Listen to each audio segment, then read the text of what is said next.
Hola, buenas noches. Mi nombre es Jefferson Javier de Ciencias Jurídicas y el día de ahora estaremos hablando sobre la personalidad política del Estado de Jean David, que está conformada por tres partes, que son el Estado persona moral, soberanía del Estado y sumisión del Estado de Derecho. Jean David fue un jurista muy reconocido en su época y aún en la actualidad, ya que él trajo un nuevo pensamiento político moral. Este se enfocaba más en el bien de las personas y priorizándolas, y del otro lado tenemos a un jurista francés llamado Leo Dubuis. Él tenía, él tenía un pensamiento soberano. ¿Qué quiere decir esto? Él velaba por sus pensamientos independientes en su totalidad. Esto me recordó a una frase que decía: tanto haces, tanto vales, ya que como persona independiente, a raíz de el esfuerzo que uno hace, así es su recompensa. Jean David fue un jurista muy reconocido en su época y uno de los actuales. En cambio, Jean David hablaba de una sociedad unida, pero a la misma vez separada, en lo que pudiéramos tener mismas oportunidades todos por igual. En ese punto me puse a pensar en los países que son soberanos, en este caso las grandes potencias mundiales como puede ser Rusia, Estados Unidos y se podría tomar también Corea. Los países usan un estado positivo o político. ¿Qué quiere decir esto? Ellos se van por los pensamientos científicamente comprobados, es decir, un conjunto de leyes y normas que están escritas, las cuales sabemos que como ciudadanos tenemos que cumplir, aunque también hay leyes basadas en la moral, como el derecho a la vida o derecho a la familia, entre otros. David argumenta que el Estado no es simplemente la suma de individuos que los componen, sino un ente realmente distinto. Aunque reconoce que el Estado tiene todos los derechos para ser considerado una persona, enfatiza que su personalidad es principalmente moral. En otras palabras, David sostiene que el Estado tiene una entidad propia y una responsabilidad moral, más allá de ser simplemente una agrupación de individuos. David considera que el propósito fundamental del Estado es buscar el bien común. Esta búsqueda implica tomar decisiones éticas y morales que afectan a toda la sociedad. Por lo tanto, el Estado debe ser considerado una entidad moral que busca el beneficio colectivo. Me pongo a pensar si nuestro país es un país socialista o soberano. A raíz de los años en nuestra historia se podría dar la ilusión que éramos un país socialista, porque se hacía pensar que la prioridad era el bien total. Uy. A raíz de los años en nuestra historia se podría dar la ilusión que éramos un país socialista, porque se hacía pensar que la prioridad era el bien de toda la sociedad, cosa que no era cierta, ya que con los presidentes anteriores ellos solo buscaban su bien sin importar la sociedad. En cambio, hoy en día sí se podría decir que va por el camino del Estado político e independiente, pero sin dejar a la sociedad. En cambio, si hay países que son socialistas en su totalidad, el claro ejemplo puede ser Cuba o Irak, que ellos son socialistas ya que su sociedad es moral, mismas oportunidades, todos por igual.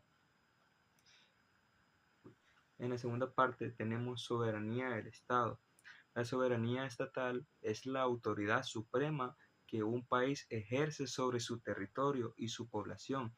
Esto implica que tiene el derecho exclusivo de tomar decisiones sobre sus leyes, políticas y regulaciones.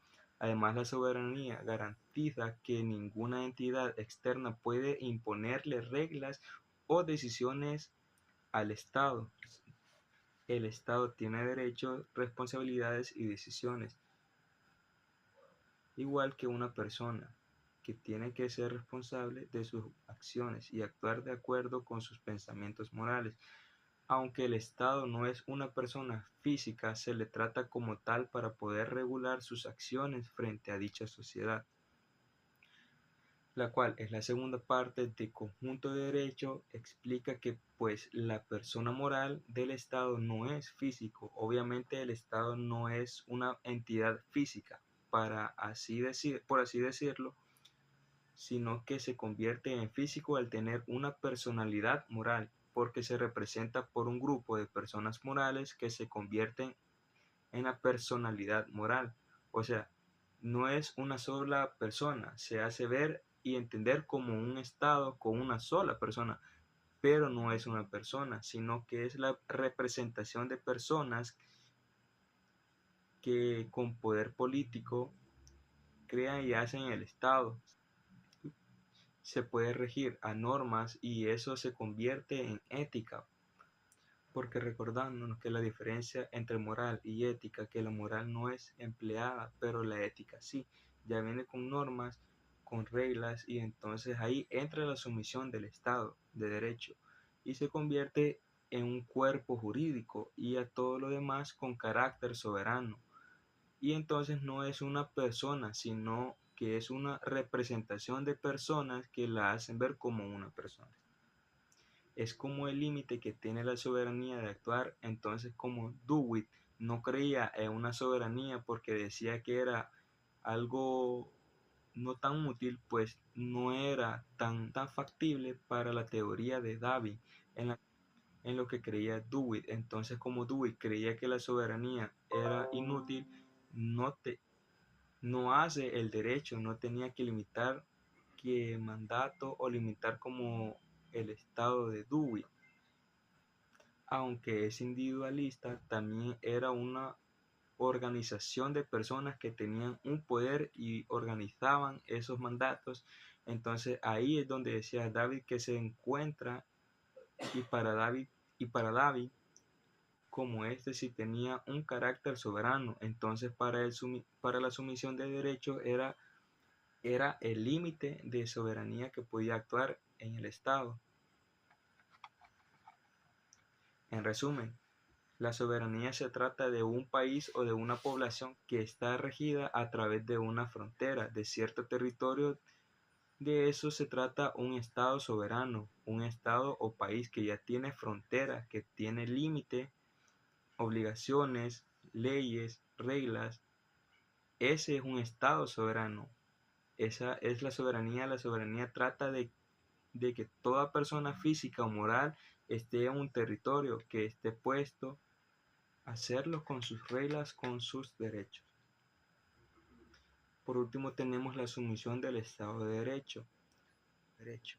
Al tener una personalidad moral, pues obviamente se tiene que tener una sumisión ante el Estado, porque no solo el Estado va a tener una puesta de toma de decisiones y va a hacer sus obligaciones, como por ejemplo, voy a decirlo así, una corazonada, sino que obviamente se tiene de manera más sistemática y lógica porque se rige ante el derecho. Entonces se rige el derecho, entonces ahí toma carácter más coercitivo y obviamente busca el bien común de las personas. Entonces al generar sumisión ante el derecho,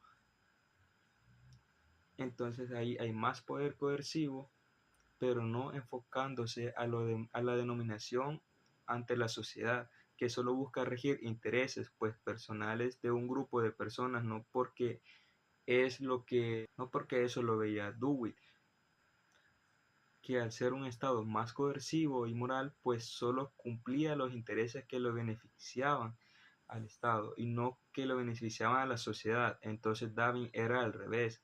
Al tener una sumisión ante el derecho, hoy se volvía más ético y ya podía cumplir esas obligaciones,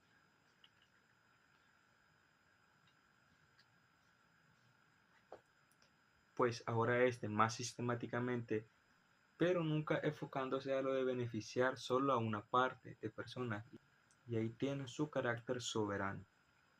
Bueno, ¿ustedes qué piensan? Ese sería mi análisis el día de ahora en parte a parte acerca de la personalidad moral del Estado. Visto desde mi perspectiva, bueno, eso sería todo sobre el análisis. Nos veríamos dentro de quién sabe cuánto hasta que la licenciada vuelva a decir que hagamos uno de estos proyectos. Y pues nada, saludos, nos vemos pronto. Chao.